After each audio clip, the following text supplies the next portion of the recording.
terpatahkan semua karena Sirekap ternyata nggak dipakai untuk menentukan hasil pemilu. Kalau begitu sudah 20-0. Kan sama ya, maka benar-benar digital signature yang harus kita bangkitkan berkali-kali.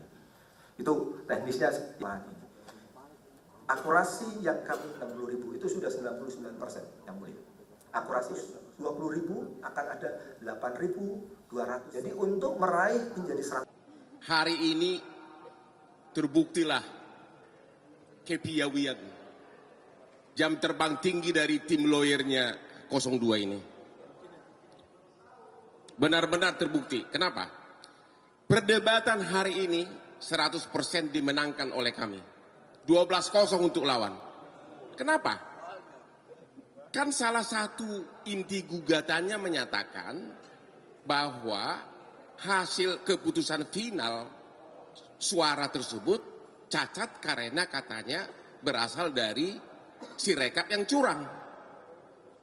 Ternyata yang diumumkan oleh KPU itu bukan dari Sirekap, tapi perhitungan manual dari mulai kecamatan dihitung berjenjang sampai provinsi, kemudian dihitung semuanya, final barulah kemudian dimasukkan ke Sirekap. Jadi bukan Sirekap yang jadi pegangan, tapi perhitungan manual.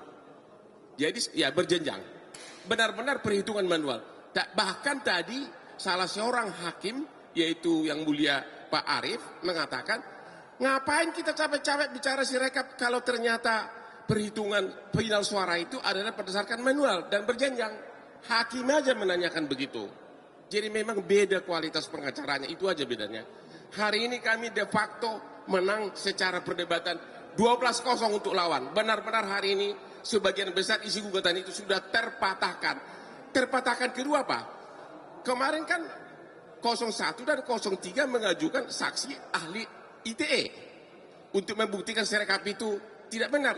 Itu nggak ada gunanya lagi karena Sirekap kan nggak dipakai. Berarti semua saksi ahli ITE mereka itu berguguran. Terpatahkan semua karena Sirekap ternyata nggak dipakai untuk menentukan hasil pemilu. Kalau begitu sudah 20-0. Terima kasih.